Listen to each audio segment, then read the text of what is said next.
Guys, it's Vera Wylde again, back with more tips for beginning cross-dressers. And if you couldn't guess from this little bit up here, today we are going to talk about wigs and about hair.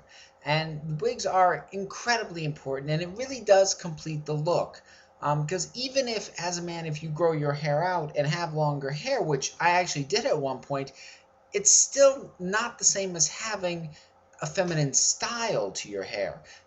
Because even a guy with long hair, it's just long hair. It's not styled in any way that's going to be feminine. So at least for me, I've always found that a wig really completes the look, and I don't feel especially fully feminized until I have hair on that sort of completes the look.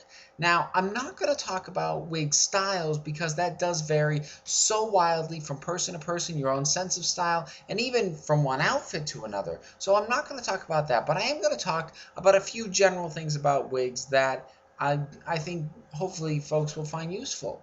Obviously, the big thing is you want to be sure that it covers as much or really all of your own natural hair.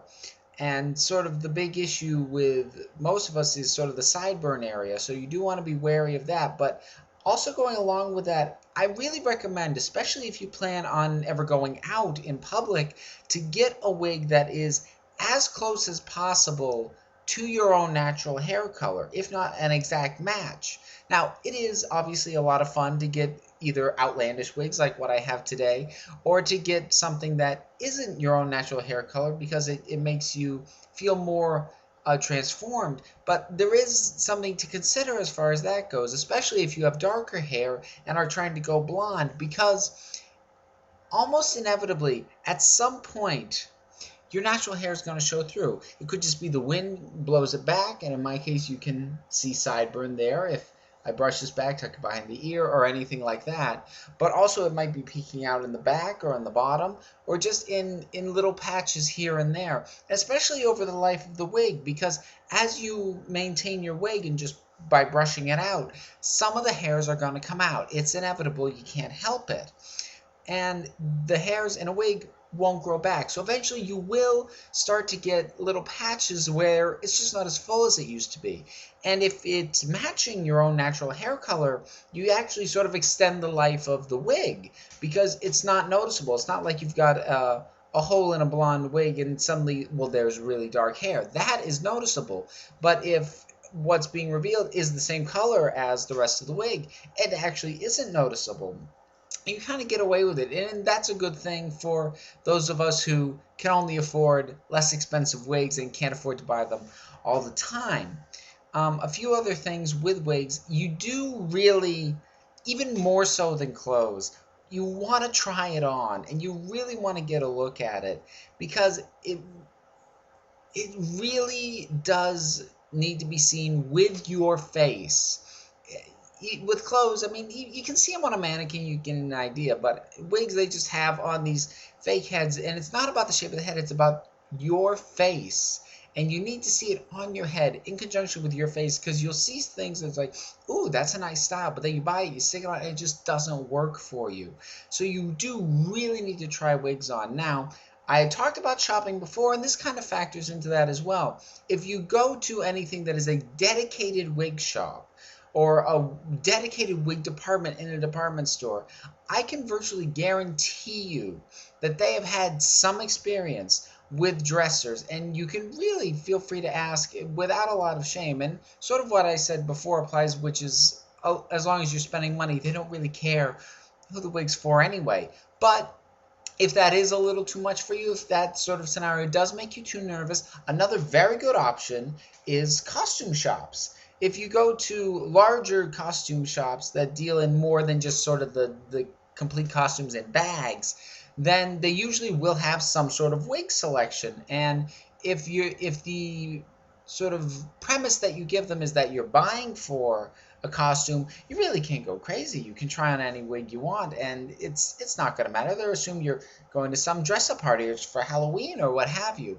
But with wigs, you do really want to be sure that you do put them on, because how it looks with your face can just really impact the whole thing, and suddenly hair that you might not have thought would work looks amazing, or hair that you were so sure that was going to look great looks just completely wrong and completely terrible. And it is much, unless you've got money to just throw away, it's better to, find that out first and before actually buying it.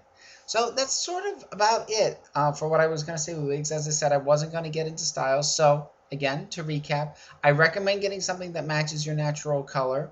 If you're getting something that is in contrast to your natural color, again, I'm speaking mostly about darker hair people going blonde, then you're going to need to get kind of a higher end wig for those occasions, because it's really the really nice ones that are going to be designed to really cover everything and really work that way. But that said, for the most part, especially if you're matching your natural color hair, you don't need to get a particularly expensive wig. Most of my wigs I've only paid in the neighborhood of $20 to maybe $40 for. They're not particularly high quality wigs, but they look good enough, and as long as you take care of them, they'll actually work just as well, provided they're not being worn on a daily basis.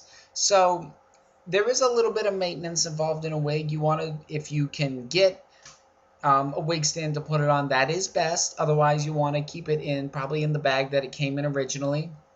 You do need to brush them out from time to time, and you will want to wash them as well. And you'll just really kind of wash it like you would your normal hair, and just use baby shampoo.